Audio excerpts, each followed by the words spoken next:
mga kamami, samahan nyo ako mag-gisa ng munggo.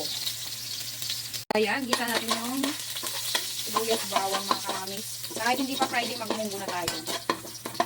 Pagka inilagay ang kamatis.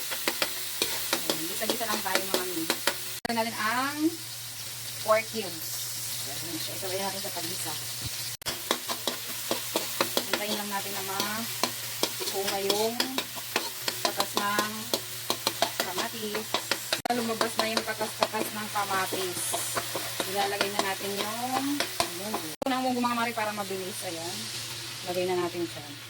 Tapos halo-halo. Mekos-mekos. Ayan.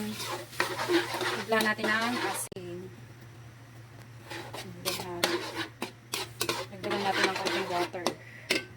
Mistak pa natin para mabilis kumulo ang ating munggo. Ayan, itong takip natin ay available sa Orange Shop and then sa Black App mga Ma'am Shibals. Ko ilalagay ko po ang link dyan kung wala nang takip ang inyong mga kawali dyan. Ayan, maraming available sizes yan. Itong aming kawali ay 36 cm siya. Ayan, para mabilis kumulo. Mga kamamis, ayan, bilis lang kumulo. Lalagay na natin ang gulay. Ang ating superfood na malunggay. Ayan, lalagay na natin siya.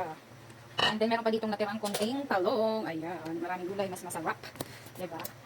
Tapos maya-maya lalagyan natin ng chicharon. O, diba? Sarap na yan mga mini. For your dinner, ayan. Kahit hindi pa biyernes. Unahan na natin ang munggo. Ayan.